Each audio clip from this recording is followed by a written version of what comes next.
जी हाँ, नमस्कार। Newsletter with Rakesh Ranjan में आपका स्वागत है। मेरी कोशिश है कि आपको कुछ ऐसा परोस सकूं जो राजनीति के शोर और राजनीतिक घेराबंदी से अलग आपको बड़ी आसानी से राजनीतिक, सामाजिक, सांस्कृतिक हर पहलू से बाखबर रखे।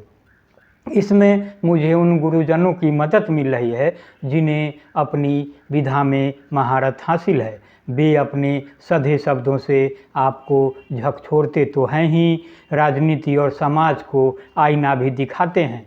तो आपके लिए हाजिर है गांव के भोज में कुकुर तंत्र। इस तंत्र का बेबाक विश्लेषण बिहार के वरिष्ठ पत्रकार विवेश त्रिवेदी ने किया है, जो उनके फेसबुक पेज से लिया गया है। मैं इसे कड़ी के रूप में आपको परोसूंगा। आज की कड़ी पेश करूं उससे पहले न्यूज़लेटर विथ राकेश रंजन को लाइव और सब्सक्राइब जरूर कर लें। हाँ, देखने सुनने के बाद शेयर भी करें।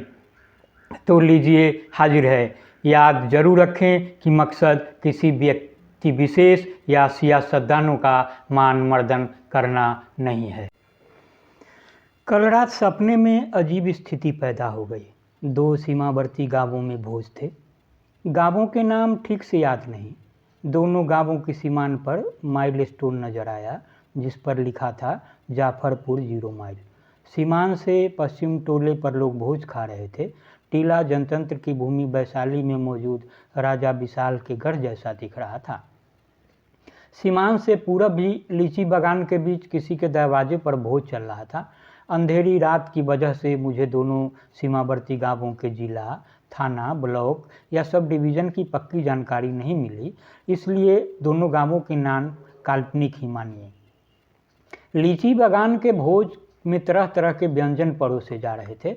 हम लोग छक्कर खाए। स्वाद और सुगंध दोनों लाजवाब।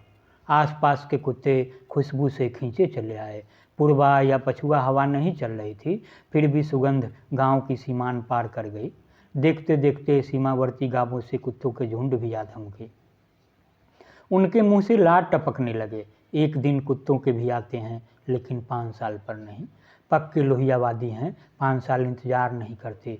लड़ते झगड़ते हैं, लेकिन झुंड में ही रहते हैं। गांवों में साल भर श्राद्ध सुख के मौक़ों पर भोज होते हैं। भोज स्थल पर कुत्ते लड़ पड़ते हैं, ठीक वैसे ही जैसे हमारे देश में सालों भर सियासी लड़ाई चलती है। कभी पंचायत, कभी पैक्स, तो कभी पार्लियामेंट की, कभी विधानसभा, तो कभी विधान परिषद की, कहीं निगम, कहीं नगर परिषद, तो कहीं नगर पंचायत की। लोकतंत्र में कोई लड़ रहा तो कोई ललकार रहा, कोई चाट रहा है, कोई गद्दारी कर रहा है, कोई सूंघ रहा है, कोई लालच में गद्दारी कर रहा, कोई मानवीय बनकर प्लेटें उड़ा रहा है। जाफरपुर में दोनों ओर कुछ ही देर में स्थानीय व बाहरी कुत्तों की जमघट आमने सामने थी, हर नस्ल के व रंग के। बाहरी शुरू में अंदर से सहमे रहे, सावधानी से उस गड्ढे के चारों तरफ मंडराने लगे जिसमें भोज की जूठन वाले पत्थर डाले जा रहे थे। बाहरी कुत्तों ने दुम दबाकर स्थानीय कुत्तों की आंतरिक ताकत, कमजोरी, रंग रूप और उनके आसपास की एकता का आकलन किया। कुछ तय नहीं कर पा रहे थे कि कहाँ आसानी से दावत उड़ाने का मौका मिलेगा। वे दौड़ कर कभी घर पर जाते तो कभी लौटकर जाफरपुर के लीची बागान में चहलकदमी करते। सबसे पहले तू मैं शुरू की। हट्ठे कट्ठे स्थानीय कुत्तों की मुखाकृति देखकर बाहरी कुत्ते अंदर से घबराए। इधर स्थानीय कुत्ते आपस में लड़े जा रहे थे। वे दांत चियार कर एक दूसरे पर गुर्राते हुए भयानक मुखाकृति बना रहे थे। जूठन पतलों की ढेर पर सब अपना अपना दावा ठोक रहे थे। 2-3 स्थानीय कुत्तों ने डरावनी आवाज़ में गुर्राए, मेरे टोला में तुम कैसे आ गए। तीनों की गुर्राहट पर गांव के दूसरे टोले से आए 7-8 दबंग कुत्तों की आवाज़ भारी पड़ने लगी। लोकतंत्र में सबको अवसर की समानता है। कोई किसी को कहीं आने जाने और मुंह मारने से रोक नहीं सकता। गांव में कहीं किसी दरवाजे पर भोज हो, सबको छक्कर खाने का हक है। भूरे रंग का तगड़ा कुत्ता एक उजड़का कुत्ते के पुट्ठे पर हवक्का लगाते हुए गुर्राया, भूमिहार के दरवाजे पर भोज है तो तुम कहाँ से आ गए। इतने में राजपूत टोला के ललका और बभन टोली के करियकवा कुत्तों के झुंड ने भूरे कुत्ते पर हमला किया। उसकी टांग, पेट व गर्दन में हवकते हुए गुर्राए। तुम्हारी वजह से हमें ताने सुनने पड़ते हैं। अपना द्वार पर कुतबो भौंकार।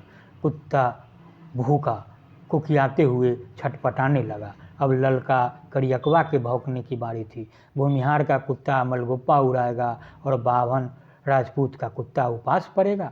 भूरा कुत्ता आत्मसमर्पण की मुद्रा में पीठ के बल लेटकर चारों टांगों को ऊपर उठाए देर तक कुकियाता रहा। भूरे कुत्ते संख्या बल में कमजोर पड़ गए। उनके टोला के अधिकांश घरों में ताले लटके हैं। जब घरवैया ही नहीं है तो कुत्ते कहाँ से आएंगे। अगर गांवों से पलायन का ट्रेंड जारी रहा तो काश टोला भी भूमिहारों की बस्ती भी एक दिन बेचिरागी बन जाएगी। नुकीले दांत निकालकर गुर्राने की बार बार कोशिश कोई कोई में बदल जा रही थी। बीच बीच में वह अपने टोला के उन कुत्तों की ओर कातर नज़रों से देख रहा था जो अपने मालिक के दरवाजे पर बेल्ट से बंधे थे। कोई दरवाजे से तो कोई छत से भौंक रहा था, लेकिन बंधे होने के कारण वे बाहरी कुत्तों को खदेड़ नहीं सकते थे। उनके मालिकों ने बाहर निकलकर हिदायत दी, कोई लड़ता झगड़ता है तो लड़ने दो। अब पहले वाला ज़माना नहीं रहा। इन कुत्तों की लड़ाई से दूर ही रहो। नहीं बता सकता कि कौन किससे लड़ेगा और कौन किसका मुंह चाटने लगेगा। वे कौरा पर पलने वाले लवारिस हैं और तुम एल्सीसियन हो। तुम्हें पुलाव में घी नहीं पचेगा। कल सुबह तुम्हें फिर शहर चलना है। वहीं तुम्हारे ट्रेनर पढ़ाने आएंगे। अगर तुम भूल से भी इनके झुंड में शामिल हो गए तो अपनी पढ़ाई, संस्कार सब भूल जाओगे। तो लेखक आगे लिखते हैं कि मूल बात यह थी कि जिसका बहुमत उसका भोज। इसे दिमाग में रखते हुए सब अपने अपने गांव, टोला, ताकत और नस्ल की दुहाई दे रहे थे। नाक की लड़ाई आन बान शान पर उतर आई। भूरे कुत्ते की हालत देख साव जी का कुत्ता दूरी बनाकर चारों ओर चक्कर मारते हुए भौंके जा रहा था। करियकवा पैंतरा बदल रहा था। कभी ललका तो कभी उजड़का के कान में फुसफुसाया, इस बार भूरे कुत्ते को सही देना है। अगले सेकंड वह भूरे कुत्ते को चाटने पहुंच जाता। मैं तुम्हारे साथ ही, बाहरी को खदरो।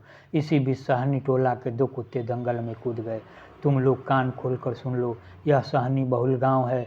भोज पर पहला हक हमारा है। भौंकते, गुर्राते, काटते, चाटते कुत्तों की बनती टूटती मोर्चाबंदी देखकर मुझे दिल्ली की लामबंदी और समाजवादियों की चरित्र याद आया। समाजवादी 3 साल साथ नहीं रह सकते और 2 साल अलग अलग नहीं रह सकते। तो देखिए कि आगे फिर क्या हुआ। टोला के कुत्ते जख्मी होते रहे और कुछ कुत्ते बच बच कर भाजी मारते रहे। कुछ ऐसे भी थे जो विरोध का नाटक कर रहे थे और बीच बीच में हमलावरों के पास जाकर थूथन चाट लेते। कुछ ने मौका पाकर एक दूसरे से कनफुसकी कर ली। इंसानों की बस्ती में रहते रहते वे सब कुछ सीख चुके हैं। जब एक भूरे कुत्ते का चुतर भभकवा रहा था, 3-4 कुत्ते दूर खड़े होकर हंसे जा रहे थे। वे भूरे कुत्ते थे। मुझे तराइन और पलासी की लड़ाई समझ में आ गई। तराइन की लड़ाई में जयचंद की गद्दारी के कारण अफगान हमलावर मोहम्मद गोरी से पृथ्वीराज चौहान पराजित हुए और भारत में मुस्लिम हमलावरों के शासन की शुरुआत हुई। सिराजुद्दौला के सेनापति मीर जाफर ने पलासी के युद्ध में गद्दारी की। वह लालच में रॉबर्ट क्लाइव के साथ मिल गया और भारत में ईस्ट इंडिया कंपनी की स्थापना हो गई। जाहिर है मैं यह जानने को उत्सुक हो गया कि अंततः दोनों भोज में किस किस को खाने का सौभाग्य प्राप्त हुआ। जबरदस्त रस्साकसी हुई। वे अपने इलाके पर हक जताने के लिए चारों ओर दौड़ दौड़ कर टांग उठाने लगे। इलाका मेरा तुम्हारा कैसे। बनिया टोला, मियाँ टोली, हरिजन बस्ती और कोयरी टोला के कुत्ते भी गुर्राते हुए बोले, जाफरपुर हमेशा के लिए किसी का केवाला नहीं हो गया है। आखिर यह किसी जाति की बपौती कैसे हो गई। जनगणना के बाद पता चलेगा कि जाफरपुर में वैश्य की आबादी सहनी से अधिक है या कम। कोयरी टोला के चितकबरे भौंकने लगे। कुशवाहा अकेले भी सहनी से कम नहीं है। सबकी नाराजगी का कारण एक था, लेकिन वे एक प्लेटफार्म पर नहीं आ सके। बनिया टोला के कुत्ते ने साफ कह दिया, हमारे यहाँ से ही रसद आया, भोज के पत्तों पर सिर्फ मेरा हक है। मियाँ टोली के कुत्ते ने कहा, जाफरपुर के नाम से ही जाहिर है कि यह मुस्लिम बहुल गांव है। हमें खाने दो वरना तुम लोगों को खाने नहीं देंगे। विवादक टोली के कुत्तों के झुंड में शामिल हो गए। कोयरी टोली के चितकबरे कुत्ते कभी यादव टोली के झुंड में तो कभी सहली टोली के झुंड में गलवहियाँ करते।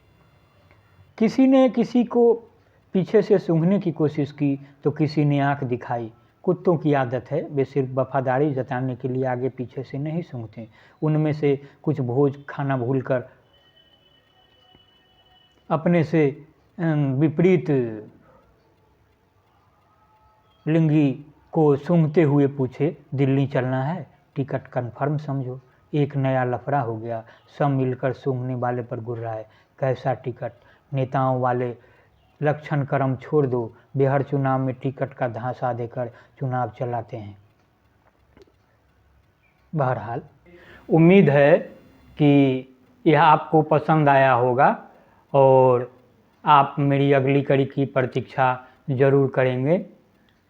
तो आज के लिए बस इतना ही। नमस्कार।